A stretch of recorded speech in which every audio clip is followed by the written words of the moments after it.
Hi, എല്ലാവർക്കും സുഖമാണോ? ഇത്തിരി നാളായി നമ്മൾ കണ്ടിട്ടല്ലേ.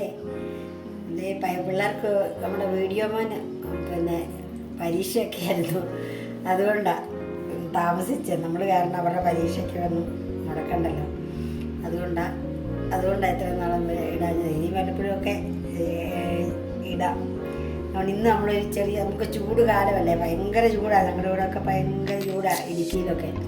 അവിടെ നിങ്ങൾക്ക് എല്ലാവർക്കും ചൂടാണ്, എല്ലായിടത്തും വാർത്തയൊക്കെ വരുന്നുണ്ട് ഭയങ്കര ചൂടാണ്. അപ്പോൾ നമുക്ക് ചൂടുകാലത്ത് ഉപയോഗിക്കുന്ന ഒരു സാധനമുണ്ട്, പുഡിങ്ങാണ് ഇന്ന് ഉണ്ടാക്കുന്നത്. നമ്മൾ തേങ്ങാപ്പാലും കൊണ്ട് പുഡിങ് ഉണ്ടാക്കുന്നത്. അപ്പോൾ അതിനായിട്ട് നമുക്കിന്ന് വേണ്ടത്, ഞാനൊരു ഒത്തിരി വലുതല്ല, ഒരു ചെറിയ തേങ്ങയാണ് ഇവിടെ ചിരണ്ടി ഒരു ബൗളിനകത്ത്, ഈ ബൗളിനകത്ത് ഉള്ളത്. അത് നമുക്ക് അരച്ചുകൊണ്ട് വരാം. അപ്പോൾ ഞാനിത് അരിച്ചെടുത്ത് ഇത്ര ഉണ്ട്. ഇനി നമുക്കിതൊന്ന് ശരിയാക്കാം. അതിനകത്ത് പാത്രത്തിലേക്ക് അരിച്ച് മാറ്റുവാണ്. എന്നിട്ട് അതിനകത്തൊരു ഇത്ര വെള്ളം, അര ഗ്ലാസ് വെള്ളം, അര ഗ്ലാസ് മിച്ചം വെള്ളം ഉണ്ട്, ആ വെള്ളം കഴിക്കുക. അപ്പം നമുക്ക് ഇതിനൊരു ഇതൊരു ചെറിയ തവിയാണ്. ആ തവിക്ക് ഒരു 1.5 തവി കോൺഫ്ലവറും കൂടി എൻ്റെ കൂടെ ഇടാവേ.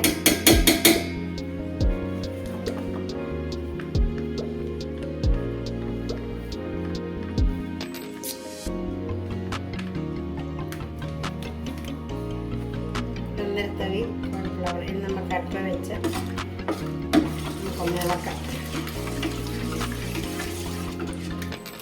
നമ്മൾ സ്റ്റൗ എത്തിച്ച് സ്റ്റൗവിൽ ഈ തേങ്ങാപ്പാൽ നല്ലപോലെ ഇളക്കണം. ഇളക്കിയില്ലെങ്കിൽ നമ്മൾ പെട്ടെന്ന് കട്ടയായിരിക്കും. ഇപ്പം ഇളക്കി അതിൻ്റെ വെള്ളത്തിൽ നമുക്ക് ഇളക്കാം.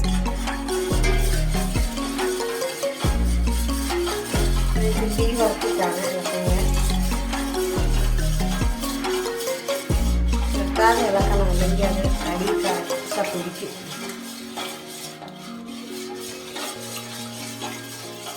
അത് ഇളക്കി കുറുകി വരണം.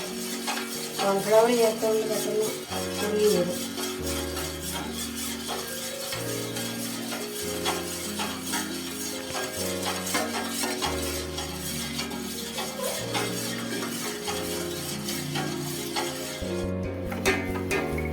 അപ്പം നമ്മുടെ ഇത് കുറുകി വന്നിട്ടുണ്ട്.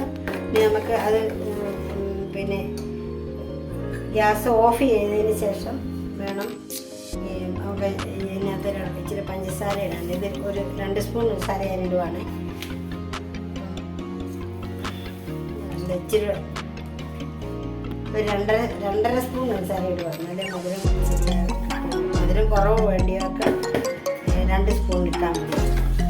ഇത് നല്ലപോലെ നിന്ന് ഇളക്കണം. ഞാനൊരു 8 മിനിറ്റ് എടുത്ത് കാണുമായിരിക്കും അതൊന്ന് കുറുകി വരാനായിട്ട്. പിന്നെ അത് മൂന്ന് ചേരുവകൾ ചേർത്താണ് ഇത് ഉണ്ടാക്കിയിരിക്കുന്നത്. പെട്ടെന്ന് നമുക്ക് ഉണ്ടാക്കാം. ബൗളിനകത്തോട്ട് ഇത് മാറ്റി, ഒരു ഷേപ്പുള്ള പാത്രമാണ് നമ്മൾ മാറ്റി. ഇനി ഇതൊരു ശകലം ചൂടാറിയതിന് ശേഷം ഇതിങ്ങനെ അടച്ചിട്ട് നമുക്ക് ഫ്രിഡ്ജിനകത്ത് വെക്കാം. എന്നിട്ട് 2 മണിക്കൂർ കഴിയുമ്പോൾ 2 മണിക്കൂർ നമ്മുടെ പുഡിങ് ശരിയായി. ഇതിന് നമുക്കൊന്ന് പാത്രത്തിലേക്ക് മാറ്റാം.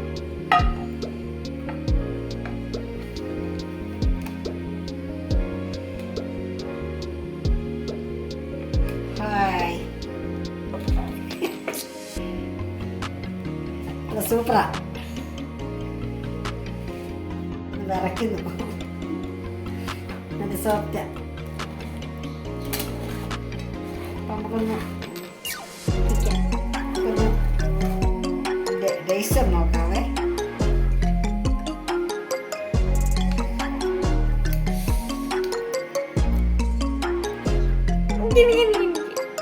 ചുവറിയല്ലേ,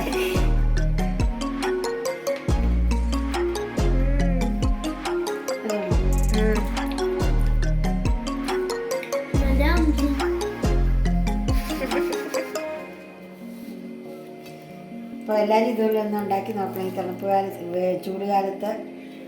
അപ്പം വീഡിയോ ഇഷ്ടമായെങ്കിൽ ലൈക്ക് ചെയ്യണം, ഷെയർ ചെയ്യണം, സബ്സ്ക്രൈബ് ചെയ്യണം. അപ്പോൾ അടുത്തൊരു വീഡിയോ കാണാം.